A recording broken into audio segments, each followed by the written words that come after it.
Hi dear students, welcome back with our new lecture on resonance. आज के इस वाले लेक्चर में हम डिस्कस करेंगे the stability of different resonating structures. जैसे कि आपको पता है रेजोनेंस में हमने जिस भी मॉलिक्यूल की रेजोनेंस देखी उसमें different types of resonating structures बनते हैं। तो कभी कभी आपको एग्जाम में पूछा जाता है कि अगर एक मॉलिक्यूल दिया गया होगा उसके जितने भी रेजोनेटिंग स्ट्रक्चर्स बनेंगे उन रेजोनेटिंग स्ट्रक्चर्स में से आपसे पूछा जाएगा which of the resonating structure is more stable, या ऐसे करके क्वेश्चन आ जाएगा which of the resonating structure is more contributing towards the actual structure of the molecule. यानी कि डिफरेंट रेजोनेटिंग स्ट्रक्चर्स में से कौन सा रेजोनेटिंग स्ट्रक्चर ज्यादा स्टेबल होगा, या कौन सा रेजोनेटिंग स्ट्रक्चर वो होगा जो कि एक ऑर्गेनिक कंपाउंड की या किसी भी कंपाउंड की प्रॉपर्टीज ज्यादा एक्सप्लेन करेगा। तो ऑब्वियसली जो रेजोनेटिंग स्ट्रक्चर ज्यादा स्टेबल होगा वही ज्यादा कंट्रीब्यूट करेगा in explaining the properties of the organic compounds. So in this lecture we are going to discuss mainly the stability of different resonating structures, and after completing this portion we will be discussing our main part, that is resonance effect. Now see, there is the rule number first. पहले rule की हम बात करते हैं बेटा। Rule number first, in order to predict the stability of resonating structures, rule number first is whenever you are having different resonating structures, out of those resonating structures, the resonating structure which is neutral, completely neutral, that will always be more stable than the rest of the resonating structures. तो याद रखना कि जो जितने भी एक molecule में जितने भी रेजोनेटिंग स्ट्रक्चर्स बनेंगे उनमें से जो भी रेजोनेटिंग स्ट्रक्चर न्यूट्रल होगा वही ज्यादा स्टेबल होगा और वही ज्यादा कंट्रीब्यूट करेगा in explaining the properties of the compound. देख लेते हैं एग्जांपल, देख लेते हैं CH2 double bond CH, single bond CH, double bond CH2। ये देख लीजिए, ये ब्यूटा 1,3 डाइन का स्ट्रक्चर है, ब्यूटा 1,3 डाइन का स्ट्रक्चर एक रेजोनेटिंग स्ट्रक्चर है, उसका रेजोनेटिंग स्ट्रक्चर नंबर फर्स्ट। और जब यहां पे रेजोनेंस हो जाएगी the shift of pi bond will take place here, the shift of pi bond will take place and we will get another resonating structure like this, CH2 single bond CH, double bond CH, single bond CH2। तो यहां पे इस वाले CH2 को loss हो रहा है तो इस पे आ जाएगा पॉजिटिव चार्ज, और यहां पे इस वाले CH2 को गेन हो रहा है और इस पे आ जाएगा नेगेटिव चार्ज। आप देख लें ये आपका रेजोनेटिंग स्ट्रक्चर नंबर सेकंड बन गया है। तो इस मॉलिक्यूल का ब्यूटा 1,3 डाइन जो है, ये मॉलिक्यूल जो है इसमें कितने रेजोनेटिंग स्ट्रक्चर्स बन रहे हैं? 2 रेजोनेटिंग स्ट्रक्चर्स बन रहे हैं। अब आपसे पूछा गया है which one is more stable, तो ऑब्वियसली जो स्ट्रक्चर कंप्लीटली न्यूट्रल होगा, पहला स्ट्रक्चर है वो, वही ज्यादा स्टेबल होगा, it will be more stable, and this one will be less stable. अगर बेटा आप देखोगे ओवरऑल ये भी न्यूट्रल है, ये वाला भी ओवरऑल न्यूट्रल है, एक पॉजिटिव एक नेगेटिव, लेकिन चार्ज दिए गए हैं और इस पे कोई चार्ज नहीं दिया गया है। जब चार्ज ना दिया गया हो जिस रेजोनेटिंग स्ट्रक्चर में, वही वाला रेजोनेटिंग स्ट्रक्चर जो है वो ज्यादा स्टेबल होता है as compare to the one in which charges are given. यहां अगर आपको ऐसे समझ नहीं आ रही है बात, और इस वाले रूल को मैं दूसरी तरीके से समझाता हूं। यहां पे आप देख लीजिए, एक रूल है, जिस रेजोनेटिंग स्ट्रक्चर में ज्यादा कोवेलेंट बॉन्ड्स हो वो रेजोनेटिंग स्ट्रक्चर ज्यादा स्टेबल होता है। तो यहां पे काउंट कीजिए बॉन्ड्स, चेन में कितनी बॉन्ड्स है? डबल बॉन्ड है 2 बॉन्ड्स, 2 + 2 इज 4 बॉन्ड्स, 4 + 1 इज 5। यहां पे 2 बॉन्ड्स है, यहां पे 2 बॉन्ड्स है और यहां पे 1 बॉन्ड है, टोटल 5 बॉन्ड्स है एक चेन में यहां पे। लेकिन यहां के चेन में कितने बॉन्ड्स है? 2 बॉन्ड्स + 1 3 + 1 4। यहां पे 5 बॉन्ड्स है चेन में, यहां पे 4 बॉन्ड्स है चेन में। तो जिसमें बॉन्ड्स का नंबर ज्यादा हो वही ज्यादा स्टेबल होगा, और जिसमें बॉन्ड्स का नंबर कम हो वो रेजोनेटिंग स्ट्रक्चर लेस स्टेबल होगा। तो इस रूल को आप या तो ऐसे समझ सकते हैं, जो रेजोनेटिंग स्ट्रक्चर न्यूट्रल हो वो ज्यादा स्टेबल होगा, और जिसमें पॉजिटिव एंड नेगेटिव चार्ज दिया गया हो यानी कि चार्जड हो वो अनस्टेबल होगा। या आप ऐसे समझ लीजिए, जिस वाले रेजोनेटिंग स्ट्रक्चर में एक कार्बन एटम चेन में ज्यादा कोवेलेंट बॉन्ड्स प्रेजेंट हो as compare to the another one, that resonating structure which contains more number of covalent bonds, that will be stable. तो ये आपका रूल नंबर फर्स्ट कंप्लीट हो रहा है। Now see we will take rule number second. Rule number second आप याद रखोगे, अगर आपके पास ऐसा कोई रेजोनेटिंग स्ट्रक्चर है जिसपे इलेक्ट्रोनेगेटिव एटम के ऊपर पॉजिटिव चार्ज हो, इलेक्ट्रोनेगेटिव एटम के ऊपर पॉजिटिव चार्ज हो, तो वो रेजोनेटिंग स्ट्रक्चर हमेशा अनस्टेबल होगा। तो मैं एग्जांपल दे देता हूं, CH2 double bond CH single bond OH with lone pair of electron on oxygen. देख लीजिए, तो इस वाले मॉलिक्यूल में ऑब्वियसली रेजोनेंस होगी, हमने ऑलरेडी डिस्कस किया हुआ है। ये लोन पेयर यहां शिफ्ट हो जाएगा, पाई बॉन्ड यहां शिफ्ट हो जाएगी, तो रेजोनेटिंग स्ट्रक्चर जो बनेगा that will be like this, CH2 single bond CH double bond OH, और यहां पे इसका एक लोन पेयर है। एक रूल याद रख लीजिएगा, अगर ऑक्सीजन एटम पे यहां पे दो लोन पेयर है, जब इसने एक लोन पेयर डोनेट किया, तो डोनेट करने की वजह से इसको लॉस हो रहा है, तो लॉस होने की वजह से इस पे पॉजिटिव चार्ज आ जाएगा, और यहां से CH2 को गेन हो रहा है, इस पे नेगेटिव चार्ज आ जाएगा। लेकिन ऑक्सीजन के पास कितने लोन पेयर्स थे? दो। एक इसने इन्वॉल्व किया रेजोनेंस में, दूसरा रेजोनेंस में इन्वॉल्व नहीं होगा, क्योंकि ऑलरेडी एक लोन पेयर डोनेट करने की वजह से इस पे पॉजिटिव चार्ज आ चुका है बेटा। अब ये दूसरे लोन पेयर को रेजोनेंस में इन्वॉल्व नहीं करेगा, क्योंकि it will become highly electron deficient. तो यहां पे कितने रेजोनेटिंग स्ट्रक्चर्स बन रहे हैं? दो रेजोनेटिंग स्ट्रक्चर्स बन रहे हैं बेटा। तो इन दोनों रेजोनेटिंग स्ट्रक्चर्स में आपसे पूछा गया है which one is more stable? Obviously the neutral one. Neutral one will be more stable, that is as per the rule number first. लेकिन यहां पे आप देख सकते हो ऑक्सीजन जो है, oxygen is highly electronegative element, one of the highly electronegative. Nitrogen, oxygen, fluorine, they are the highly electronegative elements in periodic table. और electronegative atom पे क्या चार्ज आ रहा है? Positive charge. And the rule number second is whenever you are having positive charge on highly electronegative atom, that resonating structure is highly unstable. That is highly unstable. ये चीज याद रखना। जब भी आप कहीं पे भी नाइट्रोजन पे, ऑक्सीजन पे या फ्लोरीन पे पॉजिटिव चार्ज पाओगे, हाईली इलेक्ट्रोनेगेटिव एटम्स पे पॉजिटिव चार्ज पाओगे किसी भी रेजोनेटिंग स्ट्रक्चर पे, तो वो रेजोनेटिंग स्ट्रक्चर हमेशा क्या होगा? Highly unstable. That is the rule number second. तो पहला रूल क्या था? जो न्यूट्रल रेजोनेटिंग स्ट्रक्चर होगा वो ज्यादा स्टेबल होगा। और सेकंड रूल क्या था? जब इलेक्ट्रोनेगेटिव एटम पे पॉजिटिव चार्ज आएगा तो वो अनस्टेबल होगा।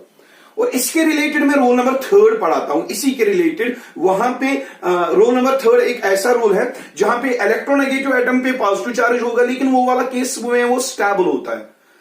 When and how when there is positive charge on highly electronegative atom, क्या उससे भी मॉलिक्यूल स्टेबल बन जाता है? देख लेते हैं, रूल नंबर थर्ड पे आ जाते हैं डायरेक्टली। रूल नंबर थर्ड, मैं एक रेजोनेटिंग स्ट्रक्चर लेता हूं यहां पे रूल नंबर थर्ड समझाने के लिए। यहां पे ले लेता हूं बेटा CH2O या CH3 ले लेते हैं, CH3O, एंड यहां से है मेरे पास CH2 पॉजिटिव, और ऑक्सीजन वाले केस में है यहां पे दो लोन पेयर ऑफ इलेक्ट्रॉन्स। आप यहां पे इस मॉलिक्यूल को देख सकते हैं अच्छे से, ये मॉलिक्यूल है हमारा, इसमें यहां पे ऑक्सीजन पे दो लोन पेयर्स है और यहां पे पॉजिटिव चार्ज है।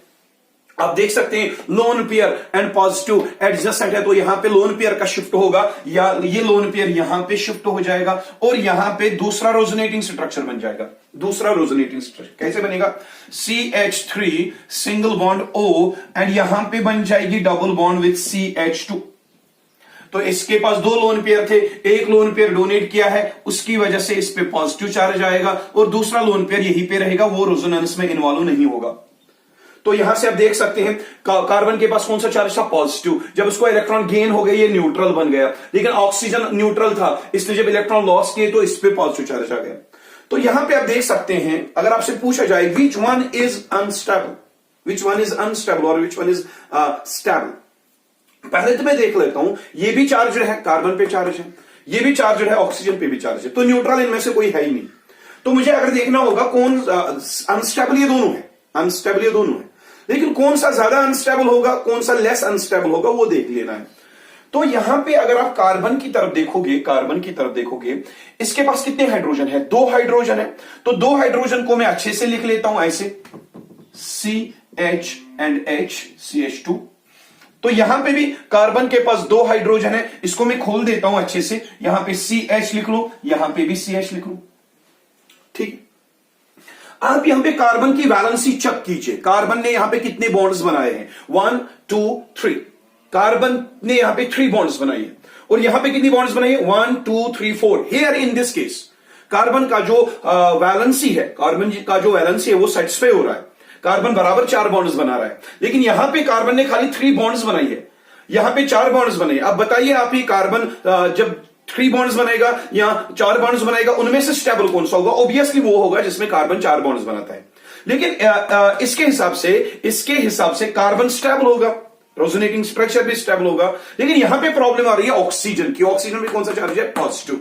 हमने अभी एक रूल कहा था, रूल नंबर 2, जब इलेक्ट्रोनेगेटिव एटम पे पॉजिटिव चार्ज हो वो तो अनस्टेबल होगा। लेकिन बेटा याद रख लीजिएगा, एक इंपॉर्टेंट पॉइंट मैं बताऊंगा यहां पे, whenever there is the development of positive charge on electronegative atom due to the donation of lone pair, but that involves the satisfaction of valency of other atoms, that resonating structure is always more stable.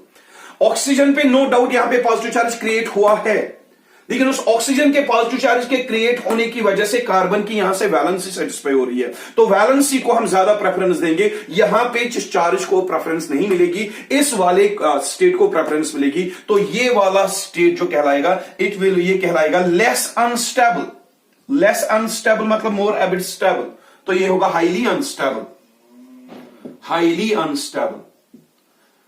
No doubt here oxygen does not carry positive charge, but here the valency of carbon is not satisfied, it will be unstable, highly unstable.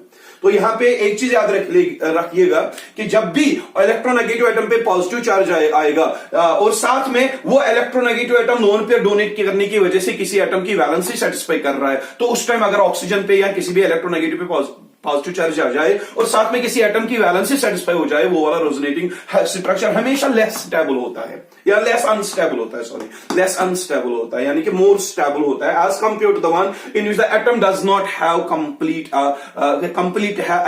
Have completely satisfied its valency. तो ये आ गया आपका rule number 3। अब next rule पे आते हैं। यहां पे और रूल नंबर 4। तो रूल नंबर 4 एक चीज समझिएगा, हमने पहले ही कहा था कि न्यूट्रल रेजोनेटिंग स्ट्रक्चर बहुत स्टेबल होता है, लेकिन अगर हमारे पास न्यूट्रल को छोड़ के 2-3 चार्जर स्ट्रक्चर्स है, out of charger structures which charger structure could be more stable और लेस अनस्टेबल, तो वो चीज हम रूल नंबर 4 में देखते हैं। तो देख लीजिए, मैं एक स्पेशल एग्जांपल ले लेता हूं फिनॉल की। फिनॉल में यहां पे ऑक्सीजन के ऊपर है 2 लोन पेयर ऑफ इलेक्ट्रॉन्स, और यहां पे डबल बॉन्ड है, यहां पे डबल बॉन्ड है, और यहां पे डबल बॉन्ड है। समझ लीजिएगा बेटा, ये लोन पेयर डोनेट कर रहा है और ये पाई बॉन्ड शिफ्ट हो रही है, और ये बन रहा है आपका और एक रेजोनेटिंग स्ट्रक्चर। एक लोन पेयर इसने डोनेट किया, इस पे आ जाएगा पॉजिटिव चार्ज, यहां पे बन जाएगी डबल बॉन्ड, और यहां पे आ जाएगा नेगेटिव चार्ज, और ये पाई बॉन्ड है और ये पाई बॉन्ड है। अब यहां पे क्या होगा, ये नेगेटिव चार्ज यहां पे डोनेट हो जाए, जो शिफ्ट हो जाएगा, और ये पाई बॉन्ड यहां पे शिफ्ट हो जाएगी। देख लीजिए बेटा, अब देख लीजिए अच्छे से। अब यहां पे डबल बॉन्ड है, यहां पे OH है, यहां पे OH का लोन पेयर, यहां पे इसका पॉजिटिव, ये नेगेटिव शिफ्ट हो रहा है, तो यहां पे पाई बॉन्ड बन रही है, और ये पाई बॉन्ड यहां शिफ्ट हो रही है, तो यहां पे नेगेटिव चार्ज आ रहा है, और ये वाली पाई बॉन्ड में अपनी जगह रखता हूं। अब देख लीजिए, मैंने इस कंपाउंड बेंजीन रिंग के साथ OH है, this compound is called phenol. Phenol के मैंने कितने रेजोनेटिंग स्ट्रक्चर्स बनाए? यहां पे 3 रेजोनेटिंग स्ट्रक्चर्स बनाए, लेकिन ये जरूरी नहीं है 3 ही रेजोनेटिंग स्ट्रक्चर्स बनेंगे। 3 से ज्यादा रेजोनेटिंग स्ट्रक्चर बनने की पॉसिबिलिटी यहां पे है। ये डोनेट करेगा, पाई बॉन्ड यहां पे शिफ्ट हो जाएगी, यहां पे फिर नेगेटिव आएगा, तो वो तो आपको पता है। खैर हमने वो पढ़ा हुआ है, हम अभी रेजोनेटिंग स्ट्रक्चर सारे नहीं बनाएंगे। मैं यहां पे आपको एक रूल समझा देता हूं। आप देख लीजिए, out of these 3 resonating structures अगर मुझे पूछा जाए इनमें से कौन सबसे ज्यादा स्टेबल है, मैं अच्छे से एक समझाऊंगा। ये वाला रेजोनेटिंग स्ट्रक्चर जो है ना बेटा, ये न्यूट्रल है, कंप्लीटली न्यूट्रल है। इस पे ना तो कोई पॉजिटिव चार्ज है, ना तो कोई नेगेटिव चार्ज है, तो ये हाईली स्टेबल होगा, हाईली स्टेबल होगा। ना तो इस पे कोई नेगेटिव चार्ज है, ना तो इस पे कोई पॉजिटिव चार्ज है, तो हाईली स्टेबल होगा। अब इन दोनों की बात करते हैं, यहां पे भी पॉजिटिव है, यहां पे भी ये नेगेटिव है, यहां पे पॉजिटिव, यहां पे नेगेटिव, दोनों चार्जड है, इनमें चार्ज दिया गया है दोनों में। लेकिन out of these two which one will be more stable और लेस अनस्टेबल, वो हम बात करेंगे। तो आप यहां पे देख सकते हैं जो नेगेटिव चार्ज है वो ऑर्थो पोजिशन पे है, ऑर्थो पोजिशन, नेगेटिव चार्ज जो है ऑर्थो पोजिशन पे है, और यहां पे जो नेगेटिव चार्ज है OH के अपोजिट है, OH के अपोजिट है, ये पैरा पोजिशन पे है,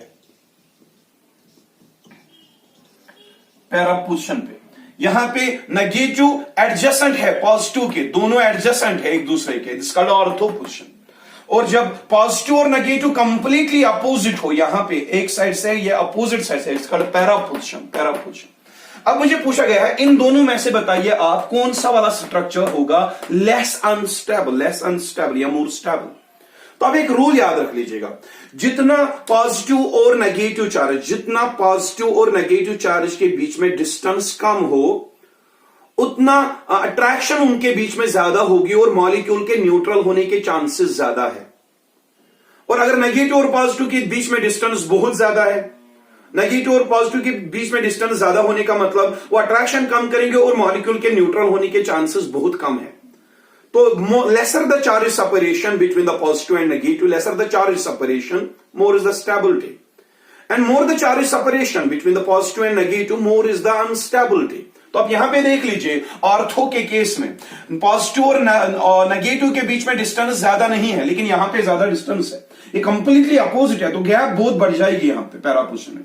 आर्थो के केस में अगर आप देखोगे पॉजिटिव और नेगेटिव क्लोज है एक दूसरे के, जब दोनों क्लोज है एक दूसरे के तो यहां पे अट्रैक्शन होने के चांसेस ज्यादा है, तो न्यूट्रलाइजेशन होने के चांसेस है, तो ये होगा लेस अनस्टेबल।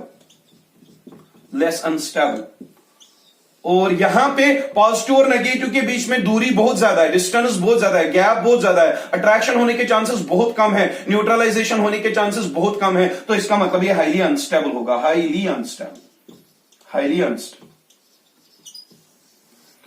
तो आपने देखा neutral resonating structure is always more stable than the charged one, but out of charged resonating structures the resonating structure in which the positive and negative charge are more closer to each other, that one is always less unstable or more stable than the one in which positive and negative charges are far more separated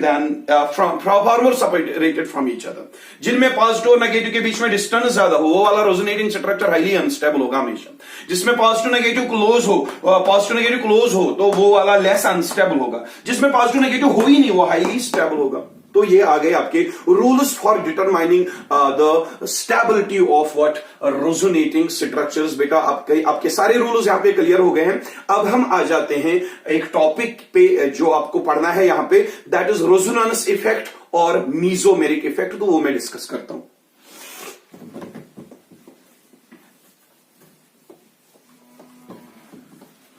बेटा देख ले अच्छे से,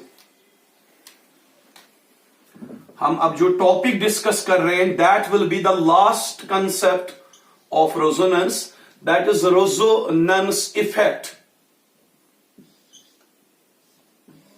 that is resonance effect. तो last topic है, last concept है resonance के regarding, वो जो यहां पे है दैट इज रेजोनेंस इफेक्ट। और रेजोनेंस इफेक्ट का और एक नाम है मीजोमेरिक इफेक्ट। Mesomeric effect.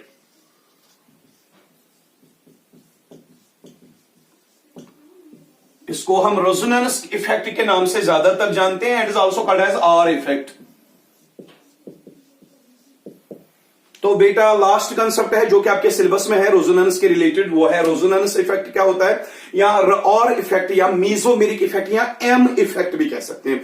तो ये इफेक्ट है क्या रेजोनेंस इफेक्ट, समझ लीजिएगा। जब भी एक मॉलिक्यूल में रेजोनेंस होती है, रेजोनेंस की वजह से पाई बॉन्ड्स शिफ्ट होते हैं, लोन पेयर्स शिफ्ट होते हैं या इलेक्ट्रॉन पेयर्स शिफ्ट होते हैं। उस रेजोनेंस की वजह से जो मॉलिक्यूल में इलेक्ट्रॉन रिच सेंटर्स और इलेक्ट्रॉन डेफिशिएंट सेंटर्स क्रिएट होते हैं by the shift of pi bond. जो एक ऑर्गेनिक कंपाउंड्स में इलेक्ट्रॉन रिच सेंटर्स या इलेक्ट्रॉन डेफिशिएंट सेंटर्स क्रिएट होते हैं, या रेजोनेंस की वजह से पाई बॉन्ड्स के शिफ्ट होने की वजह से जो एक ऑर्गेनिक कंपाउंड में या किसी भी कंपाउंड में पॉजिटिव या नेगेटिवली चार्जड सेंटर्स क्रिएट होते हैं। उन्हीं पॉजिटिवली और नेगेटिवली चार्जड सेंटर्स का क्रिएट होना इलेक्ट्रॉन डेफिशिएंट और इलेक्ट्रॉन रिच सेंटर्स का क्रिएट होना मॉलिक्यूल्स में due to the occurrence of resonance, that is called as resonance effect. Resonance effect क्या है? एक कंपाउंड में या तो पॉजिटिव चार्ज डेवलप होना या नेगेटिव चार्ज डेवलप होना, इलेक्ट्रॉन डेफिशिएंट सेंटर डेवलप होना या इलेक्ट्रॉन रिच सेंटर डेवलप होना due to the occurrence of resonance, that effect of development of this charge in the molecule due to the resonance, that is called as resonance effect। बेटा समझिएगा फिर से, resonance effect है क्या? It is the development of electron rich centers or electron deficient centers in the molecule due to the occurrence of resonance। तो ये चीज आप याद रखोगे। अब इस resonance की डेफिनेशन तो आ गई, तो हम इसके टाइप्स डिस्कस करते हैं। Resonance effect is of two types. One is positive resonance effect, or that is also called as pulsar effect, positive resonance effect, and second is minus R effect or negative resonance effect, minus R effect or negative resonance effect। तो resonance effect है क्या? Development of positive charge or negative charge, या development of electron deficient centers or electron rich centers in the molecule due to the resonance, that is called resonance effect or R effect। And इसी resonance effect के कितने types है? दो types है, एक तो positive resonance effect और एक तो नेगेटिव रेजोनेंस इफेक्ट। तो सिंपल सी बात है, या तो रेजोनेंस की वजह से पॉजिटिव चार्ज डेवलप होगा एटम पे, या तो नेगेटिव चार्ज डेवलप होगा। उसी की वजह से यहां पे एक तो पॉजिटिव रेजोनेंस इफेक्ट आता है और नेगेटिव रेजोनेंस इफेक्ट आता है। तो we are going to discuss first one, positive resonance effect. पहले इफेक्ट को हम डिस्कस करते हैं, that is positive resonance effect और प्लस आर इफेक्ट क्या होता है। We will discuss this one, positive resonance effect। देख लीजिए बेटा, पॉजिटिव रेजोनेंस इफेक्ट है क्या? अगर एक एटम पे या किसी ग्रुप ऑफ एटम पे पॉजिटिव चार्ज डेवलप हो, उस एटम पे, उस ग्रुप पे पॉजिटिव चार्ज डेवलप हो जिस ग्रुप की वजह से रेजोनेंस हुई है, अगर उसी ग्रुप पे पॉजिटिव चार्ज डेवलप हो गया ड्यू टू रेजोनेंस, तो वो इफेक्ट कहलाता है प्लस आर इफेक्ट। फिर से समझाता हूं एक बार, अगर एक एटम पे या एक ग्रुप ऑफ एटम पे पॉजिटिव चार्ज डेवलप हुआ जिस ग्रुप की वजह से मॉलिक्यूल में रेजोनेंस हुई है, अगर उसी पे पॉजिटिव चार्ज डेवलप हुआ तो हम कहते हैं इस रेजोनेंस इफेक्ट को पॉजिटिव रेजोनेंस इफेक्ट। अब एक कंसेप्ट है, एक एटम पे कब पॉजिटिव चार्ज डेवलप होता है? जब वो इलेक्ट्रॉन डोनेट करेगा। तो तब जब वो इलेक्ट्रॉन डोनेट करेगा तभी जाके उसमें पॉजिटिव चार्ज डेवलप होगा। तो हम कहेंगे this positive resonance effect is shown by electron donating groups। Whenever electron donating groups are present in the molecule, and अगर due to those electron donating groups resonance हुई मॉलिक्यूल में और उन electron donating groups पे जो charge आता है वो पॉजिटिव चार्ज आता है, तो ऐसे इफेक्ट को हम नाम देते हैं फिर पॉजिटिव रेजोनेंस इफेक्ट। तो देख लीजिए एक चीज, मैं एग्जांपल दे देता हूं पॉजिटिव रेजोनेंस इफेक्ट की। CH2 double bond CH single bond OH। यहां पे बेटा देख लीजिए आप अच्छे से, जो यहां पे फंक्शनल ग्रुप दिया गया है वो है OH ग्रुप, हाइड्रोक्सल ग्रुप। ये हाइड्रोक्सल ग्रुप फंक्शनल ग्रुप है। तो ये फंक्शनल ग्रुप के पास दो लोन पेयर ऑफ इलेक्ट्रॉन्स हैं, तो ये इलेक्ट्रॉन डोनेट करेगा। एंड जब ये इलेक्ट्रॉन डोनेट कर रहा है, OH group hydroxyl group electron donate कर रहा है, तो ये इलेक्ट्रॉन डोनेटिंग ग्रुप बन गया। तो जब ये इलेक्ट्रॉन डोनेटिंग ग्रुप, मैं कह सकता हूं OH group is electron donating group, electron donating group है। सर क्यों इलेक्ट्रॉन डोनेटिंग ग्रुप है? क्योंकि यही लोन पेयर डोनेट कर रहा है और इसी के लोन पेयर के डोनेट करने की वजह से यहां से जो पाई बॉन्ड है वो भी शिफ्ट हो रही है, यानी कि ये पाई बॉन्ड का शिफ्ट हो रहा है, रेजोनेंस हो रही है। लेकिन क्यों हो रही है? जब यहां से OH ग्रुप लोन पेयर कर रहा है donate, that means the shift of pi bond is taking place, resonance is taking place due to the presence of this OH group which is electron donating। तो यहां पे resonance किसने start करवाई? Electron donating group ने। इसने क्या किया? Donate lone pair. अब होगा क्या यहां पे? अब यहां पे क्या होगा? CH2 पे नेगेटिव चार्ज आ जाएगा क्योंकि इसके इलेक्ट्रॉन गेन हो रहे हैं, इस पे नेगेटिव चार्ज आ जाएगा। यहां पे सिंगल बॉन्ड रहेगी और यहां पे डबल बॉन्ड आ जाएगी, और ऑक्सीजन पे दो लोन पेयर्स में से इसने एक लोन पेयर डोनेट हो गया, वो पाई बॉन्ड में कन्वर्ट हो गई, और यहां पे एक लोन पेयर रहेगा। और साथ ही में जब ऑक्सीजन ने, OH ने लोन पेयर डोनेट किया, इस पे आ जाएगा पॉजिटिव चार्ज। देख लीजिए वो ग्रुप इलेक्ट्रॉन डोनेटिंग ग्रुप जिसने लोन पेयर डोनेट किया और रेजोनेंस करवाई मॉलिक्यूल में, उस पे कौन सा चार्ज आ रहा है? Positive charge. That means the atom or the group of atom in which the positive charge is developed due to the electron donating effect of the group, this effect is called as plus R effect. तो positive resonance effect वो है जब एक atom पे या group पे positive charge develop हो, उस एटम पे या उस ग्रुप पे पॉजिटिव चार्ज डेवलप हो जिस ग्रुप की वजह से मॉलिक्यूल में रेजोनेंस हुई है. जब उस ग्रुप पे पॉजिटिव चार्ज डेवलप होता है तो वही इफेक्ट कहलाता है plus R effect. That means plus R effect will always be shown by electron donating groups. यहां पे एक चीज मैं आपको बता देता हूं कि electron donating groups electron donate करते हैं तब जाके रेजोनेंस होती है, और जब वो इलेक्ट्रॉन डोनेट करते हैं उन पे ही पॉजिटिव चार्ज आता है, तो ऐसे इफेक्ट को कहते हैं प्लस आर इफेक्ट. तो आपका जो एक कंसेप्ट है आपने पढ़ा था हेलोजन्स के बारे में. हेलोजन्स के बारे में आपने इंडक्टिव इफेक्ट में पढ़ा होगा, दे आर इलेक्ट्रॉन विड्रॉइंग. लेकिन रेजोनेंस के केस में जो हेलोजन्स है वो इलेक्ट्रॉन डोनेटिंग होते हैं, वो लोन पेयर डोनेट करते हैं. तो हेलोजन्स भी प्लस आर इफेक्ट शो करते हैं. बेटा सबसे इंपॉर्टेंट बात है, हेलोजन्स हाईली इलेक्ट्रोनेगेटिव होते हैं, वो हमेशा इलेक्ट्रॉन विड्रॉ करते हैं. But when those halogens are and the halogens are present in organic compounds, in which conjugation is present, at that time those halogens act as electron donating groups and they also participate in plus R effect. देख लीजिए बेटा क्या कह रहे हैं. CH2 double bond CH single bond, यहां पे मैं हेलोजन ले लेता हूं X. X here में भी फ्लोरीन, क्लोरीन, ब्रोमीन और iodine. Fluorine, chlorine, bromine, iodine. Halogens के पास कितने वैलेंस इलेक्ट्रॉन होते हैं? 7. 2 इलेक्ट्रॉन यहां पे आ गए, 2 इलेक्ट्रॉन यहां पे आ गए और 2 इलेक्ट्रॉन यहां पे आ गए. ये आ गए 6 वैलेंस इलेक्ट्रॉन. 2 + 2 + 2 दैट 6. और एक इलेक्ट्रॉन इसने इसके साथ शेयर किया है, एक इलेक्ट्रॉन इसके साथ शेयर किया है. तो इसके पास कितने वैलेंस इलेक्ट्रॉन थे? 7. Out of 7 it share 1 electron with carbon.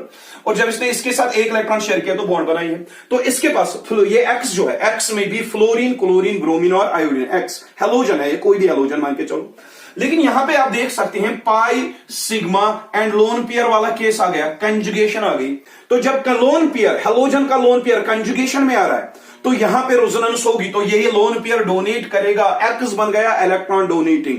तो याद रखना, when the lone pairs of halogens when they are in conjugation with pi bond, at that time these halogens they become electron donating. तो electron donate करेगा, जब electron donate करेगा तो यहां से पाई बॉन्ड यहां शिफ्ट हो जाएगी, तो रेजोनेंस हो गई. That means here halogen is acting as electron donating group. तो होगा क्या?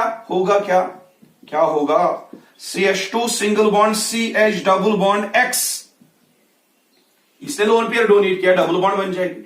ये डबल बॉन्ड में से पाई बॉन्ड के इलेक्ट्रॉन इसने ले लिए तो सिंगल बॉन्ड रहेगी. इसको गेन हो रहे हैं तो नेगेटिव आएगा, इसको लॉस हो रहा है तो इस पे पॉजिटिव आएगा. अब हेलोजन में X के ऊपर कितने लोन पेयर्स थे? 3 लोन पेयर्स थे. एक लोन पेयर इसने डोनेट कर दिया और डोनेट करने की वजह से इस पे आ गया एक पॉजिटिव चार्ज. तो इसका मतलब ये जो X है, X ने लोन पेयर डोनेट किया तब जाके रेजोनेंस हुई. X पे भी डेवलप हो गया positive charge. That means is X और halogens they are also showing plus R effect. याद रखना हमेशा बेटा ये बात कि halogens they become electron donating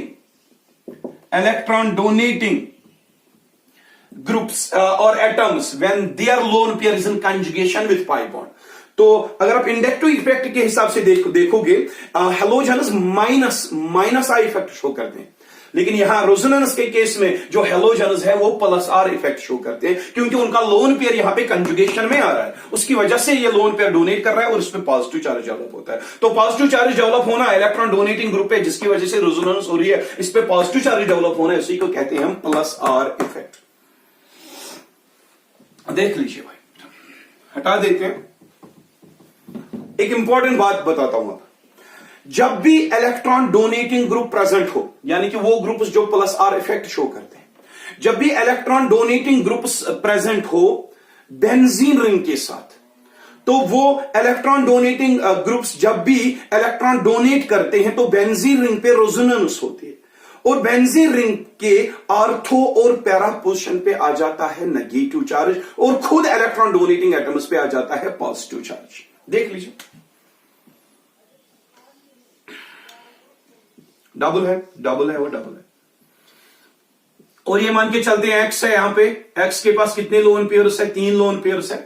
x is halogen, halogen, और यहां पे बेंजीन है, इसको कहते हैं हम, इस क्लोरीन होगा तो क्लोरीन क्लोरोबेंजीन बन जाएगा, ब्रोमीन होगा ब्रोमोबेंजीन बन जाएगा, फ्लोरीन होगा फ्लोरोबेंजीन बन जाएगा, आयोडीन होगा तो आयोडोबेंजीन बन जाएगा। हम इसको शॉर्ट में हेलो एरीन कहते हैं। हेलो एरीन तो एरोमेटिक कंपाउंड है। ये लोन पेयर इसको डोनेट करेगा, x is electron donating group, it will show plus R effect. जब इस रिंग को इलेक्ट्रॉन डोनेट कर रहा है तो ये वाली पाई बॉन्ड यहां शिफ्ट हो जाती है बेटा। अब यहां पे और एक रेजोनेटिंग स्ट्रक्चर बनेगा, मैं छोटा ही लिख लेता हूं, यहां पे ये पाई बॉन्ड और ये पाई बॉन्ड कोई चेंज ही नहीं है। ये पाई बॉन्ड यहां शिफ्ट हो रही है तो यहां नेगेटिव चार्ज आएगा, और यहां पे जो एक्स था, एक्स के पास कितने लोन पेयर्स थे? 3 लोन पेयर्स थे।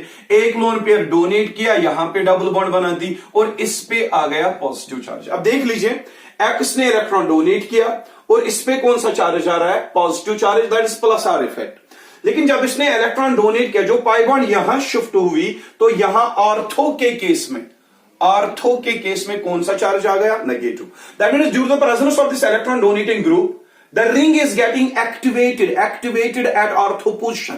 एक्टिवेट होने का मतलब इलेक्ट्रॉन रीच हो रही है, इलेक्ट्रॉन रीच बन रही है रिंग कहां पे? ऑर्थो पोजीशन पे बन रही है। तो जब ये ऑर्थो वाला साइड जो है यहां इलेक्ट्रॉन डोनेट करेगा तो पाई बॉन्ड यहां शिफ्ट हो जाएगी, और एक रेजोनेटिंग स्ट्रक्चर बनेगा बेटा, और एक resonating structure double with x having positive charge. ये नेगेटिव यहां शिफ्ट हो गया तो यहां डबल, ये पाई बॉन्ड यहां शिफ्ट होगी तो यहां नेगेटिव। अब और एक चीज है, ये नेगेटिव यहां पे शिफ्ट हो जाएगा तो ये पाई बॉन्ड यहां शिफ्ट हो जाएगी, तो जो यहां पे और एक रेजोनेटिंग स्ट्रक्चर बनेगा, that will be like this. यहां पे बना रहा हूं, ये डबल अपनी जगह है, नेगेटिव शिफ्ट हो रहा है यहां तो यहां डबल बॉन्ड बनेगी। ये पाई बॉन्ड यहां शिफ्ट हो रही है तो यहां पे नेगेटिव आएगा। ये डबल बॉन्ड है, ये एक्स है, इसके लोन पेयर 2 है, और इसके ऊपर कौन सा चार्ज है? पॉजिटिव, और एक रेजोनेटिंग स्ट्रक्चर बन गया बेटा। अच्छे से दिखाई देना चाहिए। अब इसके बाद क्या होगा? ये नेगेटिव यहां पे डोनेट होगा, ये नेगेटिव जो है यहां पे डोनेट होगा, और ये वाला एक्स जो है इस पाई बॉन्ड में से अपने इलेक्ट्रॉन वापस लेगा। यहां पे ये नेगेटिव डोनेट कर रहा है, इलेक्ट्रॉन डोनेट कर रहा है, तो ये पाई बॉन्ड अपनी तरफ खींचेगा और एक रेजोनेटिंग स्ट्रक्चर बन जाएगा लाइक दिस, लास्ट वन। यहां पे डबल है, यहां पे डबल है, ये देखो नेगेटिव यहां आ रहा है तो यहां पे डबल बॉन्ड बन जाएगी, और यहां पे दोनों बॉन्ड्स में से एक बॉन्ड के इलेक्ट्रॉन एक्स ने ले ली, यहां पे एक ही बॉन्ड रहेगी, और एक्स के तीनों लोन पेयर ऑफ इलेक्ट्रॉन्स वापस बन जाएंगे, और यहां पे जाके आपका फर्स्ट केस फिर से वापस आ रहा है, तो रेजोनेंस जो है यहां पे कंप्लीट हो गई। अब देख लीजिए मैं कहना क्या चाहता था। जब एक्स ने लोन पेयर डोनेट किए, एक्स ने, it has acted as electron donating group. X is any electron donating group. जब ये इलेक्ट्रॉन डोनेट कर रहा है तो डोनेट करने की वजह से जो ऑर्थो पोजीशन है, यहां पे रिंग के ऑर्थो पोजीशन, इस पे नेगेटिव चार्ज आ रहा है, और यहां पे रिंग के पैरा पोजीशन पे भी नेगेटिव चार्ज आ रहा है, और रिंग के यहां पे यानी कि ऑर्थो पोजीशन पे यहां पे भी नेगेटिव चार्ज आ रहा है। That means there is a rule when electron donating group, say for the example halogen, or it may be OH, or any electron donating group. Whenever any electron donating group is linked to benzene ring, due to the resonance, there is the development of positive charge on the electron donating group. But at the same time, due to the presence of this electron donating group attached with benzene, due to the presence of this group, there is the development of negative charge on ortho site and parasite. तो electron donating group जब electron donate करता है, electron donate करने की वजह से वो benzene ring के ऑर्थो पोजीशन पे नेगेटिव चार्ज क्रिएट करता है, एंड पैरा पोजीशन पे नेगेटिव चार्ज क्रिएट करता है, और यहां ऑर्थो साइड पे फिर से नेगेटिव चार्ज क्रिएट करता है। तो हम एक नाम देते हैं इलेक्ट्रॉन डोनेटिंग ग्रुप्स को। Electron donating groups, they are also called as ortho para directors और ऑर्थो पैरा डायरेक्टिंग ग्रुप्स। बेटा ये चीज इंपॉर्टेंट है, इलेक्ट्रॉन डोनेटिंग ग्रुप्स को हम दूसरा नाम क्या देते हैं? ऑर्थो पैरा डायरेक्टिंग ग्रुप्स या ऑर्थो पैरा डायरेक्टर्स। सर ये नाम क्यों देते हैं? Because whenever electron donating groups are attached with benzene ring, they donate the electrons and due to that the ring gets activated at ortho and para position. तो ये जो ortho और para position पे नेगेटिव चार्ज डेवलप होता है, ये किसकी वजह से डेवलप होता है? Due to the presence of this electron donating group. And that is why we call these electron donating groups as ortho para directing groups. That means these groups, electron donating groups, they create negative charge on ortho and para position. That means ortho and para positions become favorable sites for electrophile now. Electrophile आपको याद है जिसपे positive charge होगा, electrophile जिसपे positive charge होगा. तो electrophile यहां पे अगर अटैक करेगा, कहां पे अटैक करेगा? ई पॉजिटिव पॉजिटिवली चार्ज इलेक्ट्रोफाइल कहां पे अटैक करेगा? एक ऑर्थो पे अटैक करेगा, पैरा पे अटैक करेगा और इस ऑर्थो पे अटैक करेगा. तो हम कह सकते हैं कि जब भी हम इस कंपाउंड को इलेक्ट्रोफाइल ऐड करेंगे, ई पॉजिटिव ऐड करेंगे, वो कहां पे अटैक करेगा? ऑर्थो पे और पैरा पे. तो वो इलेक्ट्रोफाइल इन्हीं दो साइट्स पे क्यों अटैक करेगा? क्योंकि इन दो साइट्स पे नेगेटिव चार्ज क्रिएट होता है. और वो किसने क्रिएट करवाया? इलेक्ट्रॉन डोनेटिंग ग्रुप ने. That is why we call them as ortho para directing groups for electrophile, for incoming electrophile. तो इलेक्ट्रोफाइल्स के लिए आप याद रखोगे, जब भी बेंजीन रिंग के साथ इलेक्ट्रॉन डोनेटिंग ग्रुप्स हो, वो इलेक्ट्रॉन डोनेट करेंगे तो ऑर्थो और पैरा पोजिशन पे क्या क्रिएट करते हैं? Negative charge. Due to that creation of negative charge, these two become favourable sites for electrophile. तो ये इलेक्ट्रॉन डोनेटिंग ग्रुप्स का दूसरा नाम जो पड़ा, ऑर्थो पैरा डायरेक्टर्स और ortho para directing groups for electrophile. अगर इलेक्ट्रोफाइल का अटैक करना चाहो उस बेंजीन रिंग पे जिसके साथ इलेक्ट्रॉन डोनेटिंग ग्रुप हो, इलेक्ट्रोफाइल हमेशा ऑर्थो और पैरा पे ही अटैक करेगा. That is the important concept, वो आपको याद रखना है. तो हम आ जाते हैं दूसरे रेजोनेंस इफेक्ट की तरफ, जो कि है माइनस आर इफेक्ट और negative resonance effect. Negative resonance effect बेटा इसका अपोजिट है, अब माइनस आर इफेक्ट और नेगेटिव रेजोनेंस इफेक्ट क्या है? क्या जब एक एटम पे या ग्रुप पे नेगेटिव चार्ज डेवलप हो, उस एटम पे या उस ग्रुप पे नेगेटिव चार्ज डेवलप हो जिसकी वजह से रेजोनेंस हो रही है, तो ऐसे रेजोनेंस इफेक्ट को कहते हैं माइनस आर इफेक्ट. जब उस एटम पे या उस ग्रुप पे नेगेटिव चार्ज डेवलप हो जिसकी वजह से रेजोनेंस मॉलिक्यूल में हुई हो, तो उस इफेक्ट को कहते हैं माइनस आर इफेक्ट. और ऐसा effect electron withdrawing group show करते हैं, electron withdrawing groups. This group effect is shown by electron withdrawing groups.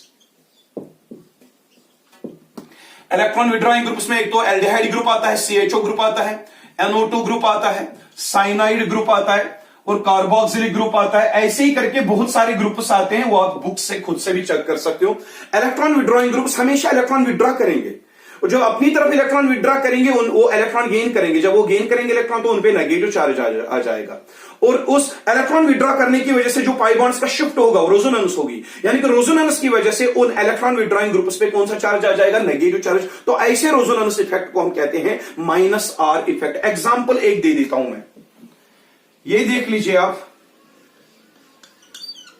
ये बेंजीन रिंग है और यहां पे मैं ले लेता हूं CHO ग्रुप, यहां CH double bond O, CHO group.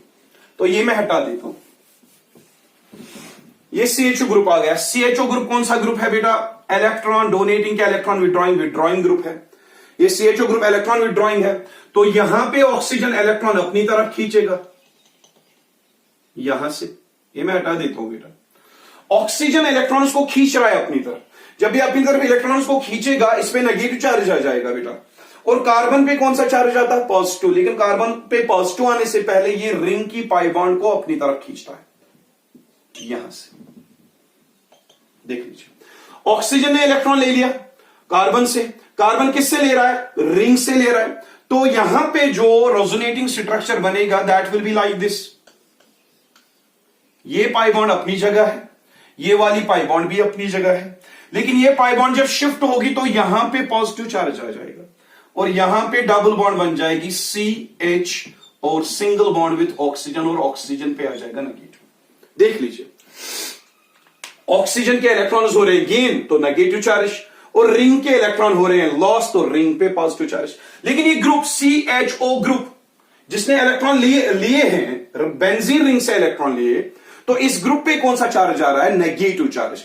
Whenever the group or atom which is electron withdrawing when it participates in resonance, due to which there is the development of negative charge on it, and due to that thing it is called as minus R effect. जब भी electron withdrawing group present हो एक organic compound में, वो electron अपनी तरफ खींचेगा, जब वो इलेक्ट्रॉन अपनी तरफ खींचेगा तो उस पे आ जाएगा नेगेटिव चार्ज, जो इस एटम पे या इस ग्रुप पे नेगेटिव चार्ज का डेवलप होना due to the resonance, due to the shift of pi bond, that is called as minus R effect. अब जो ये CHO ग्रुप है, कौन सा ग्रुप है? इलेक्ट्रॉन विड्रॉइंग ग्रुप है. अब इलेक्ट्रॉन विड्रॉइंग ग्रुप ने यहां पे ऑर्थो पे कौन सा चार्ज क्रिएट कर दिया?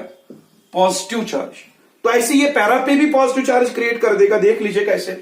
ये पॉजिटिव चार्ज जो है इस पाई बॉन्ड को अपनी तरफ खींचेगा और एक रेजोनेटिंग स्ट्रक्चर बन जाएगा लाइक दिस. ये डबल अपनी जगह है, ये पाई बॉन्ड यहां शिफ्ट हो रही है, यहां शिफ्ट हो रही है, तो पॉजिटिव न्यूट्रलाइज होगा तो यहां पे पॉजिटिव आ जाएगा.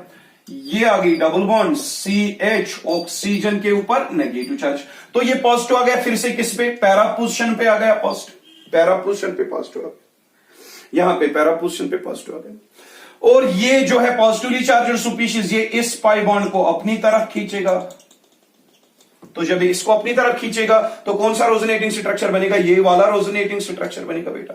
डबल, ये पॉजिटिव इस पाई बॉन्ड को अपनी तरफ खींच रहा है तो पॉजिटिव न्यूट्रलाइज यहां पे डबल आ जाएगी. और इस वाले कार्बन को बेटा लॉस हो रहा है तो इस पे आ जाएगा पॉजिटिव चार्ज. तो ये डबल बॉन्ड है, CH है, और यहां पे ऑक्सीजन के ऊपर है नेगेटिव चार्ज. अब देख लीजिए यहां पे फिर से ऑर्थो के ऊपर पॉजिटिव चार्ज आ रहा है, पॉजिटिव चार्ज आ रहा है. तो लास्ट वाला रेजोनेटिंग स्ट्रक्चर जो बनेगा ये अपनी तरफ पाई बॉन्ड को खींचेगा, पॉजिटिव चार्ज यहां में. तो कार्बन के लॉस हो रहे हैं तो कार्बन इस नेगेटिव के इलेक्ट्रॉन्स को वापस अपनी जगह पे लाएगा और आपका ओरिजिनल कंडीशन जो है रेस्टोर हो जाएगी. ये डबल और यहां पे डबल, ये पाई बॉन्ड यहां पे आ जाएगा तो यहां पे डबल आ जाएगी, और यहां पे C, यहां पे H और यहां पे डबल बॉन्ड विथ ऑक्सीजन. ये आपके ओरिजिनल कंडीशन रेस्टोर होगी. अब देख लीजिए बेटा, CHO ग्रुप क्या कर रहा था? इलेक्ट्रॉन विड्रॉ कर रहा था. इसमें कौन सा चार्ज आ गया? Negative charge. तो इसको हमने नाम रखा electron withdrawing group. Electron withdrawing group जब इलेक्ट्रॉन विड्रॉ करेगा, रेजोनेंस होगी, इस पे नेगेटिव चार्ज डेवलप होगा तो माइनस आर इफेक्ट कहलाएगा. अब जिस इलेक्ट्रॉन डोनेटिंग ग्रुप के होने की वजह से जो रिंग है, क्या उस पे पॉजिटिव चार्ज डेवलप हो रहा है कि नेगेटिव? पॉजिटिव. तो ये डीएक्टिवेट हो रही है. तो there is a rule when electron withdrawing group is attached with benzene, there is the development of positive charge on ortho and para. That means अब अगर आप electron withdrawing group benzene ring के साथ है, बेंजीन रिंग डीएक्टिवेट हो रही है ortho और पैरा पे, अगर आप इलेक्ट्रोफाइल ऐड करोगे, इस कंपाउंड को इलेक्ट्रोफाइल ऐड करोगे जिसमें बेंजीन के साथ इलेक्ट्रॉन विड्रॉइंग है, तो अगर आप इलेक्ट्रोफाइल E पॉजिटिव करोगे ऐड, कहां पे अटैक करेगा? ना तो ऑर्थो पे अटैक करेगा क्योंकि वहां पे पॉजिटिव है, और इलेक्ट्रोफाइल का अपना भी पॉजिटिव होता है. क्या इलेक्ट्रोफाइल पैरा पे अटैक कर सकता है? नहीं कर सकता, वहां पे भी पॉजिटिव है, इलेक्ट्रोफाइल भी पॉजिटिवली चार्ज है, रिपल्शन होगी, रिएक्शन नहीं होगी. तो यहां पे भी ऑर्थो पे पॉजिटिव है, यहां पे भी इलेक्ट्रोफाइल अटैक नहीं करेगा. That means electron withdrawing groups they are not ortho para directors, क्योंकि वो ऑर्थो और पैरा पे नेगेटिव चार्ज क्रिएट करने के बजाय पॉजिटिव चार्ज क्रिएट कर रहे हैं, तो वो इलेक्ट्रोफाइल के लिए प्रॉब्लम्स क्रिएट कर रहे हैं. तो for electrophile, electron withdrawing groups are not what? Ortho para directors. They will be meta directors. They are called as meta directors और meta directing groups. Meta directors और मेटा डायरेक्टिंग ग्रुप्स, याद रख लेना बात. Electron withdrawing groups are called meta directors क्योंकि वो ortho और para पे क्या क्रिएट कर रहे हैं? Positive charge. और यहां पे जो मेटा पोजिशन है, ये रही मेटा पोजिशन, ये मेटा पोजिशन है, मेटा पोजिशन, ये मेटा पोजिशन है, ये भी मेटा पोजिशन है, ये भी मेटा पोजिशन है बेटा. यहां पे मेटा पोजिशन, ये भी मेटा पोजिशन है, ये भी मेटा पोजिशन है, ये भी मेटा पोजिशन है, ये भी मेटा पोजिशन है. मेटा पोजिशन में किसी जगह पे पॉजिटिव चार्ज क्रिएट नहीं हुआ. तो अगर आप इलेक्ट्रोफाइल ऐड कर सकते हो यहां पे, तो खाली एक जगह पे ऐड कर सकते हो, वो है मेटा पोजिशन पे, क्योंकि वहां पे इलेक्ट्रॉन विड्रॉइंग ग्रुप ने पॉजिटिव चार्ज क्रिएट नहीं किया. तो electron withdrawing group whenever it is present, इस पे खुद क्या चार्ज होता है develop? Negative, minus R effect. लेकिन ये रिंग पे कौन सा चार्ज डेवलप करता है? पॉजिटिव, ऑर्थो और पैरा पे. इसलिए ये इलेक्ट्रोफाइल के लिए प्रॉब्लम क्रिएट करता है ऑर्थो और पैरा पे, इलेक्ट्रोफाइल को उस जगह पे अटैक नहीं करने देता है. तो एक ही कंडीशन बचती है इलेक्ट्रोफाइल के लिए, वो कंडीशन है मेटा पोजिशन. मेटा पोजिशन पे खाली अटैक हो सकता है, लेकिन बेटा क्या यहां पे मेटा पोजिशन नेगेटिवली चार्जड है? नहीं है, यहां पे मेटा पोजिशन न्यूट्रल है. तो न्यूट्रल जगह पे ही इलेक्ट्रोफाइल को अटैक करना पड़ेगा, लेकिन ये रिएक्शन नॉर्मल कंडीशंस में नहीं होगी. इसके लिए हमें कैटलिस्ट्स और डिफरेंट कंडीशंस या लेविस एसिड्स और या हाई टेम्परेचर हाई प्रेशर देना पड़ेगा, तब जाके इलेक्ट्रोफाइल मेटल पोजीशन पे अटैक कर सकता है, वरना बिल्कुल भी नहीं कर सकता। So this was all about the resonance effect, and today we have completed the entire concept regarding resonance. Inshallah, we will be discussing the last type of electron displacement, that is hyperconjugation, in our next lecture. Till then, Khuda Hafiz.